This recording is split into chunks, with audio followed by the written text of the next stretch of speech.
Hi, welcome to Chiranya creation. ನಾನಿವತ್ತು ಹೊಸ recipe ತೋರಿಸ್ತಾ ಇದ್ದೀನಿ. ಫಸ್ಟು ಒಂದು ಪಚ್ಚಬಾಳೆಹಣ್ಣು ತೊಗೊಂಡು ನೀಟಾಗಿ ಕಟ್ ಮಾಡ್ಕೋಬೇಕು.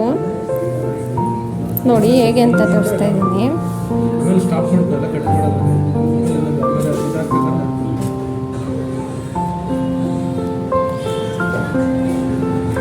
ನೀಟಾಗಿ ಸಣ್ಣದಾಗೆ ಪೀಸ್ ಮಾಡ್ಕೋಬೇಕು.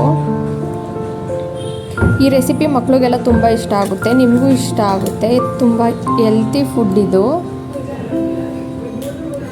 ಎಕ್ಸೆಸ್ ಆಫ್ ಹೀಟ್ ಇರೋದಕ್ಕೆ ಇದನ್ನು ತಿಂದರೆ ಕಮ್ಮಿ ಆಗುತ್ತೆ. ನೋಡಿ, ಈ ಥರ ನೀಟಾಗೆ ಬಾಳೆಹಣ್ಣೆಲ್ಲ ಪೀಸ್ ಮಾಡ್ಕೋಬೇಕು, ಸಿಪ್ಪೆ ತೆಗೆದು.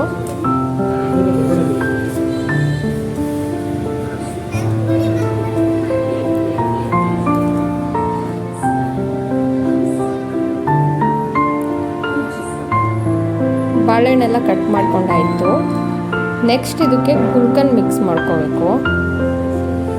ಗುಲ್ಕನ್ ನಿಮಗೆ ತುಂಬ ಇಷ್ಟ ಅಂದರೆ ಜಾಸ್ತಿ ಹಾಕ್ಕೊಳ್ಳಿ, ಇಲ್ಲ ನಿಮ್ಗೆ ಎಷ್ಟು ಬೇಕಾಗುತ್ತೋ ಅಷ್ಟು ಹಾಕ್ಕೊಳ್ಳಿ. ಜಾಸ್ತಿ ಹಾಕ್ಕೊಂಡ್ರೆ ತುಂಬ ಸಿಹಿ ಆಗುತ್ತೆ. ನಾನು ಸ್ವಲ್ಪನೇ ಹಾಕ್ಕೊತಾ ಇದ್ದೀನಿ, ನನ್ನ ಟೇಸ್ಟಿಗೆ ಹೇಗೆ ಬೇಕೋ ಹಾಗೆ. ನಿಮ್ಗೆ ಹೇಗೆ ಇಷ್ಟ ಆಗುತ್ತೋ ಹಾಗೆ ಹಾಕ್ಕೊಳ್ಳಿ. ನೆಕ್ಸ್ಟ್ ಗುಲ್ಕನ್ ಆದಮೇಲೆ ಬೆಣ್ಣೆ ಹಾಕ್ಕೋಬೇಕು.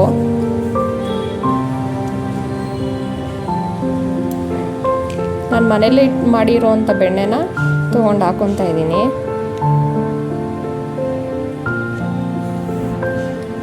ನೋಡಿ, ಬೆಣ್ಣೆ ಹಾಕ್ಕೊಳ್ಳಿ, ಒಂದು ಸ್ಪೂನು. ತುಂಬ ಚೆನ್ನಾಗಿರುತ್ತೆ.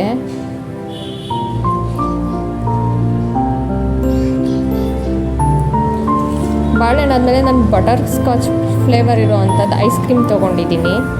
ಐಸ್ ಕ್ರೀಮ್ನ ಹಾಕ್ಕೊಳ್ಳಿ.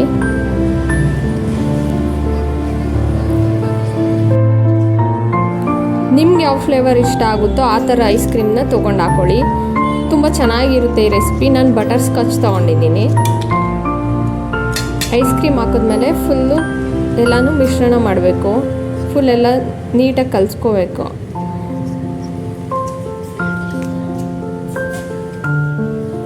ನೋಡಿ, ಈ ಥರ ಸ್ಪೂನಲ್ಲೆಲ್ಲ ಫುಲ್ಲು ಎಲ್ಲ ಮಿಶ್ರಣ ಬೆಣ್ಣೆ ಮತ್ತು ಗುಲ್ಕನ್ನು, ಐಸ್ ಕ್ರೀಮು ಎಲ್ಲನೂ ನೀಟಾಗಿ ಫುಲ್ಲು ಮಿಶ್ರಣ ಆಗೋ ಥರ ಕಲಿಸ್ಕೋಬೇಕು.